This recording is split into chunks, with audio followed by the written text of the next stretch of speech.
Did y'all ever talk about that afterwards? We never talked to her, but you know, on her deathbed, she confessed to my sibling what she had done. And she confessed to them and she asked me for forgiveness.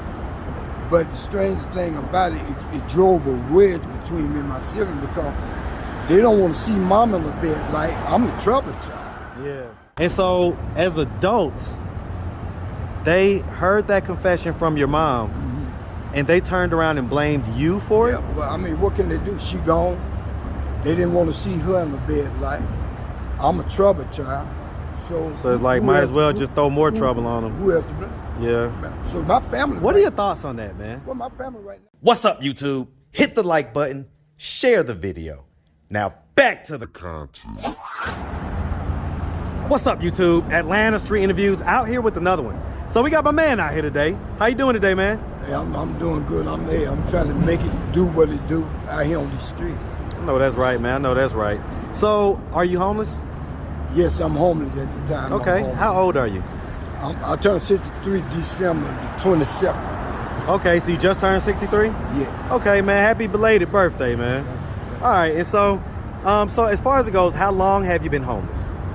Well, I've been homeless now for, I say, like, going on 2 months. So what was to happen 2 months ago that caused you to become homeless?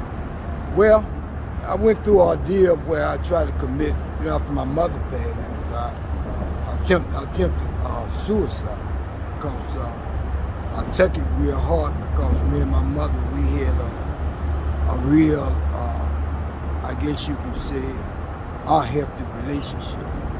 Unhealthy? Yeah, being the fact that, coming up as a child from the age of 12 to the age of 14, I was about, she was the first woman that I ever experienced sexual. And I guess the strange thing about it is that I liked it. That was my first experience, but I liked it. And the fact that I liked it, I thought something was wrong with me, but it was my first sexual experience, so. Well, I mean, you're a 12-year-old boy, and, trust me, at that age, man, those hormones are firing on all cylinders, man. How did that situation even occur, though? Like, okay, so but before I'm gonna put a pin in that. We'll put a pin in that. We're definitely gonna get back to it, but okay, real quick. Do you have any kids? Well, I have some older kids. My kids. Yeah, that's fine. How many do you have? I have two. Two? Okay. Yeah. How old are they? Well, my oldest son is 41. Okay. And my daughter, my youngest daughter, she's 38 or 39. 38? I'm gonna ask you to speak up just a little bit because the cars and everything else is gonna be hard to hear. Right. All right, so okay, so same mom or different moms? Well, they had the same mom. Same mom? Yeah. Okay. Well, have you ever been married? Yes, we was married. Okay, so you was married to their mom? Yes. Okay.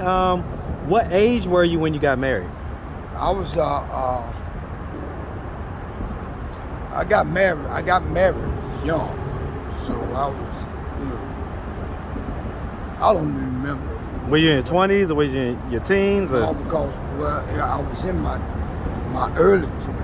Because the later part of my 20s, I was in prison. Okay. So prison. I mean, what'd you go to prison for?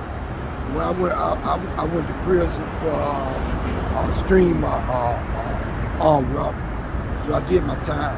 Okay, so armed robbery. Were you still married by the time you went to prison? Yeah, yes, sir. Okay, were you married the whole time you was in prison? No, my wife, she divorced me a week after. A week after you went to prison? I mean, hey, I get it. I don't blame you. Yeah, you was going away for a long time then. I don't hold it against you. Okay, so I mean, how was the marriage up to that point though? Well, the marriage was good up to that point, until I started, venturing off because of the mind cycle things I was going through. I started venturing off in the use of drugs. Okay, are we talking about crack? Yes. Okay. To be honest. Yeah. We love honesty, okay? Okay. All right. So I get it. So okay. As far as your kids go, once you went to prison and everything like that, And once you got out, was you able to maintain a relationship with them, or did that kind of fizzle off? Well, no, their mother had somewhat poisoned their mind against me. See what I'm saying? Like, they blame me for everything, which is rightly so. But she know my story between me and my mother. She know my struggle. She know the thing I was going through, but she didn't take any of that into account. She didn't share that with them, and I'm glad that she did, because I didn't want them to, look at their grandmother, in a negative way. But it was good, like I said, until I started having these nightmares, and I was constantly, revisiting the moment, that me and my mother were sexually, encountered. So let's talk about that. So okay, so let's start from the beginning, man. So where are you from? I'm actually from Atlanta. I'm a Grady baby. Hey man, Grady shout out them big Grady babies, man. It ain't a whole bunch of y'all, man. No. Shout them out, man. The original Atlanta native, man. Yes, sir. Yes, sir. All right, man. And so, growing up here in Atlanta, at any point did you have mom and dad in the household? Yeah, well, at one point, my dad and mom was in the house. When did dad leave? Well, my dad left before I would start being sexual. Well, I get that. I get that. But so what age do you think he was about when he left? About 7 or 8. Okay. And so, so he left. And so did your mom like date other guys or anything like that? Well, see, this is kid, and this is story. My daddy was a subcontractor, so him and his partner, which later became my stepdad. Oh wow. Worked together. They ran this company together. And so my daddy remarried, and my mom remarried him, which was his business partner. So we all used to get together and go on trips together, fishing, Florida, different places like that. And so it was a real strange. So wait. Did your dad have beef with his old partner about that, or he was cool with it? No, they was friends. even after he became your stepdad. Anything to do with them. Okay. He just happened to want my mama after my daddy left, and so my daddy remarried. He got what he wanted. My stepdaddy got what he wanted. I guess everybody was happy. So I growed up with the concept that the mindset that people just got to be people and be happy, regardless of whatever they face and whatever they're going through. And you can't hold stuff against people. See what I'm saying? You can't hold stuff against people because stuff happens. Well, life is too short is I guess one of the lessons. So why remain in a negative space if you can get over it, So I get that. So I guess that's why I have the heart I have to help the females like I have. Well, yeah, I see you out here, man, doing, kind of protecting some of these ladies that are more vulnerable. I salute that, man. So I want to ask, so how did that situation come about then? So was your mom still married to your stepdad at that time? When she started molesting me? Yes. Okay. I told you from the age of 12. Right. So they were still together at that time. He was living in the house and everything. They never divorced him until he died. So okay. They remained together. So how did that situation happen? Explain how it went down. How did you end up having sex with your mom?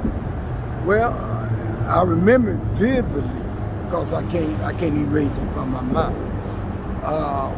This one particular day, everybody else was gone. She made sure of that, so she brought me to the bed, and she laid me on the bed, and she got on top. And the fact, once she pulled her clothes on, I don't know, it just seeing her body, I already got a. Right, had an erection. You're a 12-year-old boy, so anything could give you an erection at 12. She got on top of me and she wrote me, and after that, she told me to get up. And so I went about my business like that. But the strangest thing, like I said, the sick part about it, that I like it. See, that's the part that... So, I guess, so even as an adult, you see that as something that you had control over? Like, do you see in hindsight now? You was 12 years old. You didn't have control over that. Yeah. You didn't have control over... In other words, you liking it is a function, it's a natural function that we're wired that way. You're going to like sex. So that's what happened, and you know. It was my first experience with a woman. So okay, so let me ask. I mean, so it sounds like it was ongoing. How often did this happen up until 14? Well, I mean, it didn't happen like every day, but it happened enough to, you know, like it at least once, sometime more, twice a week, but at least once a week. So this was a once a week thing. Yeah. Huh. So I mean, after a while, was you initiating it or was she initiating it? Oh no, I never initiated. So it was always her. So how would she do that? Would she just call you into her room and? Yeah. I mean, you know, a lot of times she would take me out somewhere else on a private location, you know, security place, you know, and so that kind of like gave me a different view of women for a long time. I only seen women as a sex object, but did y'all ever talk about that afterwards? We never talked to her, but you know, on her deathbed, she confessed to my sibling what she had done, and she confessed to them, and she asked me for forgiveness. But the strangest thing about it drove a wedge between me and my sibling because they don't want to see mom in the bed like I'm the trouble child. Yeah. So now I'm at fault. It's just something that I done myself. Right. So real quick, how many siblings do you have? I have 5. And where are you in the birth order? I'm the second son. Second son? Yeah. So is that the second oldest? Second oldest. Okay. Are you the only one that had like jail time and stuff like that? The only one. Okay, so they kind of see you as the black sheep? Yeah, well, trouble child.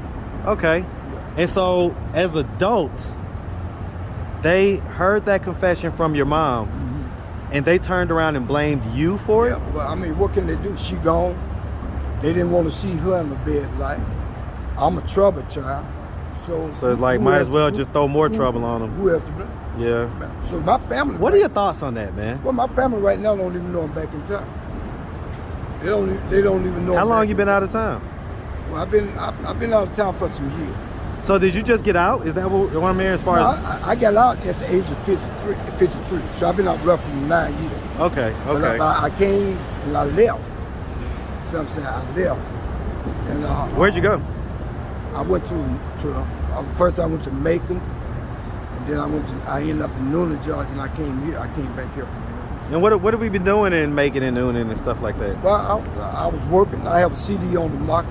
You know, I play 12 different instruments, read and write music. Okay. I write songs, and if you want to pull it up, it's Tony Bolton, New Beginnings, gospel CD. Man, I'm definitely pulling that up, man. Stop playing with me. That's gonna be at the end of this video if I find it. Tony Bolton, New Beginning. Okay, You know, man. So that was after I had got out the journey.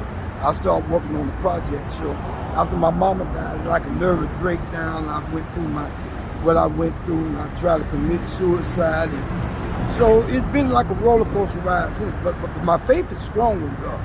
I'm believing that He's gonna pull me through this. But let's just say, just because I'm on the street, and I'm living on the street. Right, don't mean you got to be looking like a bum all the time. That don't mean I got to care of myself just 100%. You know, so let me ask you this, man. So, you know, one of the things that we do on this channel is we have conversations with people when they're not right in front of our face. Right. Sometimes it's easier to just get out how we feel and everything else.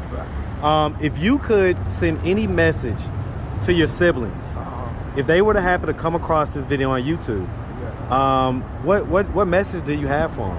Well, I would like to let them know clearly that I love them, and anything that they feel like that I have done wrong towards them, that I ask them to forgive me. But I hold no ill will against them, and I'm praying that one day we will be united as brothers and sisters. You know what I'm saying? And we can get through this, you know, and we can see life on life's turn, and not try to dictate it, and we can understand the fact that everybody have demons that they wrestle with. So you got to accept the fact that mama had demons too, that spilled over into my life, and so maybe they can help them understand why I was such a problem child, because they didn't know my story. Yeah. Because I kept it severe. I kept it up on the cover because I didn't want to give my mother a bad image. Yeah, I mean, did you ever tell anybody? No. So let me ask, why do you think it stopped at 14? Well, it stopped at 14. I don't know why it stopped at 14. 14 is a very significant age. And I don't know why it stopped at 14. I just know it stopped, you know, and it never was mentioned. Was there something that happened the last time that y'all did it or anything like that? Or did she end up getting pregnant or anything like that? Or? No, Okay. nothing like that. Well, I mean, if she did, she probably wouldn't have told you, you know? She probably would have handled it secretly. If she, like you say, if she did, I didn't know. Yeah, but to my knowledge, nothing no, like that ever happened. I get it. Huh, okay.